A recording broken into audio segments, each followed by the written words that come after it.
और अब बात करते हैं एक बड़ी खबर की। यूक्रेन से वापस लाए जाएंगे भारतीय, बड़ी जानकारी सामने आ रही है। 16,000 भारतीय वापस लाए जाएंगे। वापसी का खर्च केंद्र सरकार उठाएगी। सूत्रों के हवाले से बड़ी जानकारी सामने आ रही है। यूक्रेन में भारी संख्या में भारतीय फंसे हुए हैं। ऐसे में बड़ी जानकारी सामने आ रही है कि केंद्र सरकार सभी को वापस लाने की पूरी कोशिश करेगी। 16,000 भारतीय वापस लाए जाएंगे और उसका पूरा खर्च केंद्र सरकार की तरफ से उठाया जाएगा। रूस और यूक्रेन के बीच इस वक्त जंग चल रही है।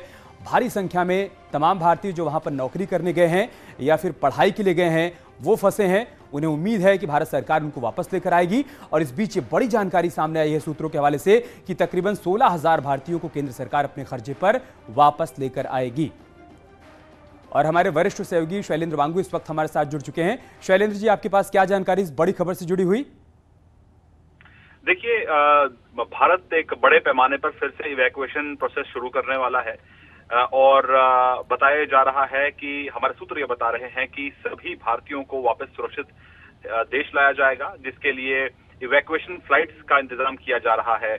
और सबसे बड़ी बात यह है कि जो स्टूडेंट्स ने जिस बात को लेकर चिंता जताई थी कि फ्लाइट्स बहुत महंगी हैं अफोर्ड कर पाना, तो ऐसे में ये सभी फ्लाइट्स जो होंगी, जो इवैक्यूएशन प्रोसेस होगा, वो उसका पूरा खर्चा भारत सरकार उठाएगी। लेकिन इसके अलावा हमारे पास जो एडिशनल जानकारी है सूत्रों के हवाले से, हमको ये बताया गया है कि एयर इंडिया को तैनात किया जाएगा। एयर इंडिया की फ्लाइट्स इवैक्यूएट करेंगी। और आपको बता दें कि 4 जो नेबरिंग कंट्रीज हैं जिनके साथ लगातार बातचीत चल रही है, जिसमें रोमानिया, बुडापेस्ट, हंगरी और पोलैंड है, वहां से इवैक्यूएशन होगा। लेकिन फिलहाल जो शुरुआती 2 फ्लाइट्स हैं वो रोमानिया के बुचारेस्ट के लिए रवाना होंगी और वहां से भारतीयों को सुरक्षित निकाला जाएगा। माना जा रहा है शुरुआती में करीब 1000 स्टूडेंट्स होंगे, 1000 नेशनल्स होंगे जो वहां फंसे हुए थे, उनको वापस लाया जाएगा।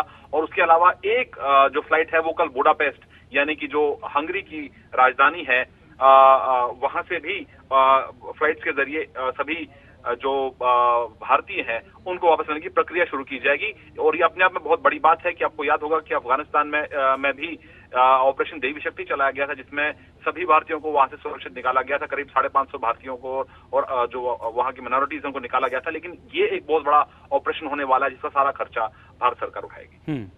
शैलेंद्र जी, इसके लिए कोई समय सीमा भी तय की गई है? मतलब कब से वहां से ये प्रक्रिया शुरू कर ली जाएगी कि तमाम भारतीयों को वापस लाया जाए?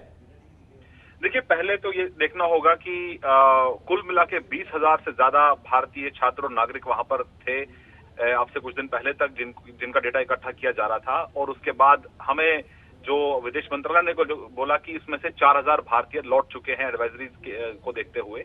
अब 16,000 भारतीयों की बात है, तो 16,000 भारतीयों को अगर लाया जाए तो इसमें कई फ्लाइट्स डिप्लॉय की जाएंगी, क्योंकि अगर हम देखें तो शुरुआत में 1000 जो इंडियन नेशनल्स हैं, करीब 1000 नेशनल्स हैं, उनको वापस भारत लाया जाएगा। तो इस प्रक्रिया में कुछ दिनों का वक्त लग सकता है। लेकिन सबसे बड़ी चुनौती ये है कि जो यूक्रेन में जो अलग अलग शहरों में जो लोग फंसे हुए हैं वो बॉर्डरिंग एरिया तक पहुंचेंगे कैसे, तो उसके लिए ये एक बड़ी चुनौती है, जिसके लिए लगातार कैंप्स के जरिए भारतीयों तक मैसेज पहुंचाए जा रहे हैं, उनके इन्फॉर्मेशन लिए जा रहे हैं। और हमें जो बताया गया है, यूक्रेन में जो फंसे हुए भारतीय हैं उनको नजदीकी कैंप जाकर रजिस्ट्रेशन करानी होगी, जिसके बाद उनको वहां से सड़क मार्ग से ले जाया जाएगा नेबरिंग कंट्रीज पर। वहां पर भी कैंप्स लगाए गए हैं ताकि वहां से आगे की जो यात्रा होगी वो की जाएगी। लेकिन फिलहाल ये बड़ा चैलेंज है कि यूक्रेन के अंदर जहां पर जंग के हालात अभी भी बने हुए हैं, ऐसे में सड़क के जरिए मूवमेंट कितना आसान होगा, ये एक बड़ा सवाल है। लेकिन फिलहाल कोशिशें पूरी जारी है भारत सरकार की तरफ से। बहुत शुक्रिया आपका हमारे साथ जुड़ने के लिए और तमाम जानकारी हम तक पहुंचाने के लिए।